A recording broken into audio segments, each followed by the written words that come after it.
If you take the word assemble and you unfold it, you'll see a very deep truth. People say, don't forsake the assembling of yourself together. What's the purpose of assemble? ASSEMBLE. So when you go to the Walmart and get you a bicycle, you have to assemble it. When you buy a table or a shelf, you have to assemble it. So what is the purpose of assembling together? All the pieces come together to build up each other. Not to talk about football and basketball, but talk about growth in the inner man, in the spiritual. Be renewed in the spirit of your mind. Mind is spirit. Your mind is spirit.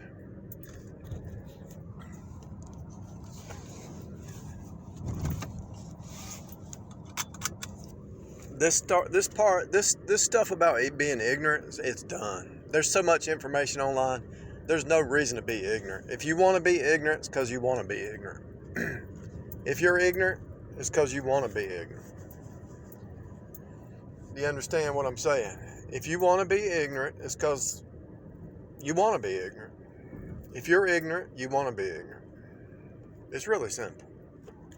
There's just too much information. The reason people are distracted is, number one, they want to be distracted. Number two, the system has distracted them, thinking there's something else out there. And actually, if you really pay attention to the recent movies that are coming out, it's a fractal universe, and wherever you are at is where it's at. Wherever you are at is where it's at. You're not going to be happy outside yourself, somewhere else, way out there. You got to be happy right now where you're at. If you're not happy where you're at, you'll never be happy. You got to change the inside, and the outside will change. You got to change the inside, and the outside will change. And even if it doesn't change, you've changed. It doesn't matter. Sometimes it has to get worse on the outside before it changes. So to assemble something is what? So you take some 2x4, some sheetrock, some floor joists, ceiling joists, some shingles, some electrical, some plumbing, and foundation, some bricks, and all that, and you assemble it together. You take something and you put it together into take the parts and put them together. So what is the body of Christ doing? The pieces are facing off with each other, face to face. This is everything. If you can hear what I'm getting ready to say, this is everything. The pieces of the pie face off with each other to become whole, to build the body, to build the building, the spiritual building. Your mind is spirit. Your heart is spirit. To rebuild from the ground up, you have to tear down all your preconceived ideas. You have to tear down all of what you've been taught as a child, all of what you've been taught as a culture. Your culture lies are lies. Your bloodline lies are lies. You have to reject what your bloodline taught you. Because if you don't reject it,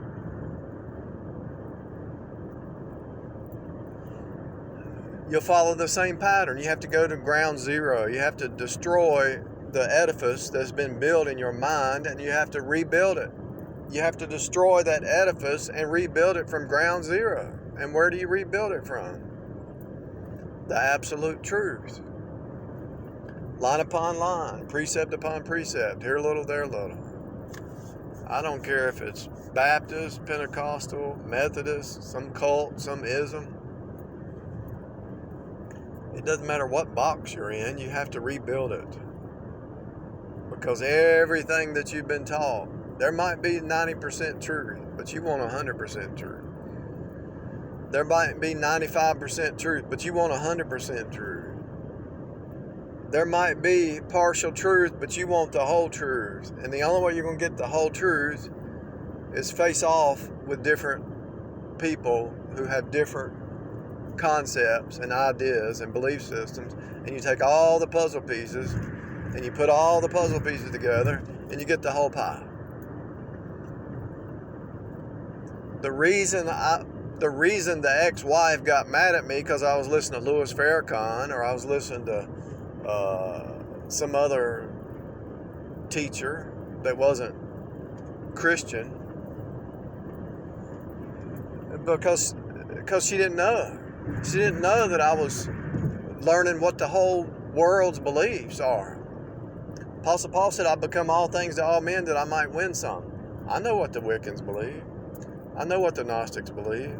I know what the Jesuits believe. I know what the Freemasons believe. I know what all of them believe. And now that I've studied enough of them, there's no new game. And actually, they all lead to the same thing. You're either going to say that you're God, or you're going to say that Jesus is God. That's the end result. It goes back to Genesis 3. All you have to do is really study Genesis 3 and Genesis 4, and you see the result. Because the offspring of Adam and Eve was Cain and Abel. And what is the offspring of Adam and Eve? The red versus blue system. Cain is green, the go green crowd. Abel is red, the go red crowd. Cain is works. Abel is faith. Cain is outward show. Abel is an inward renewal. Eve dropped down into witchcraft and sorcery. Adam reached down and pulled her up, but he had to go down with the ship. He was not into deception, nevertheless. All men died in Adam. If all men died in Adam, and Adam was not into deception, then, and Eve was a piece cut off from Adam, then what was Eve? She was the flesh side of Adam. It's a type and shadow that we all have the flesh side. We all have the flesh side. And the flesh mind, which is the flesh side, has to die. Adam went down with the ship. Jesus went down with the ship, but he rose again. Adam pulled Eve up out of the miry clay. The same spirit that raised Jesus from the dead will quicken your mortal body. So your flesh mind has to go down to the grave so that the spirit mind can pull you back up. Death, resurrection. Death, resurrection. Every time you go to sleep, you die. Every time you wake up, you rise again. Every time you chew that food, it dies. It turns over in your stomach. Then the nutrients become a part of you. The nutrients give you new life. And then you're able to flow. Cut, turn, union, flow. There's the four root words of this reality. Find something else, let me know. I could be wrong, but that's the four root words that I found. I can't find any words deeper than that. And that tells you, and it tells me, that the human is kind of dumb. There's things that's way outside of your comprehension, but those things right there are pretty much everything. Jesus went to the cross, cut and pierced. Why? To turn you around, to turn you back to God from the flesh mind. I just saw a truck beside me that said Ram Tool. So when you take the truth and you ram it into somebody, eventually there's going to be a conception of some kind, and hopefully there's a birthing, a new birth. So Jesus went to the cross, the piercing, the cutting, to turn you back to God, to union you back to God by faith, appropriated by faith. You receive Jesus by faith because it was 2,000 years ago and it was actually the Lamb slain before the foundation of the world, so it has to be faith alone. It's not works. And then when you're back in union with God, you can flow in the Spirit walk, because without the Spirit, you can't flow. You keep hitting roadblocks. You keep hitting the door here and the door there, and you can't open the door because you don't have the key. What is the key? Key. Ekey. Do the anagram. EK goes back to EC. ECC, behold the man. Behold the man. Behold Jesus, the one who made a way, the path, the way, the path, the truth, the life. There's no other way. There's only one way. I'm up here. I'm at the intersection, and I see this one-way sign beside me. One way. You can't go both ways. You can only go one way. The one-way sign tells me I can only go one way. If I try to cross this double yellow line, I double cross myself and I have a head-on collision. I can only go one way. There's no more than just one.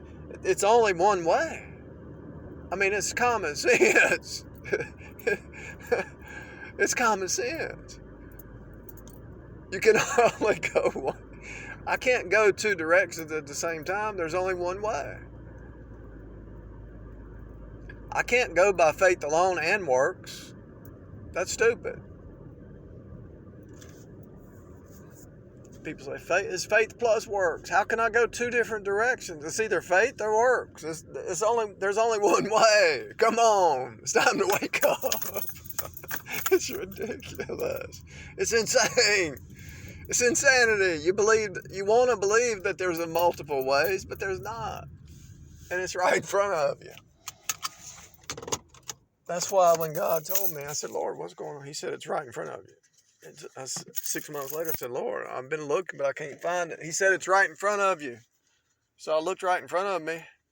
Still couldn't see it. So I have compassion on people who can't see it, because the Shekinah glory had to show up and download it and show it to me. But I'm telling you, it's right in front of you. The whole truth's right in front of you. There's one way. Look at the street signs and think about it. You can't go different ways. You only can go one way. Period. It's the only way.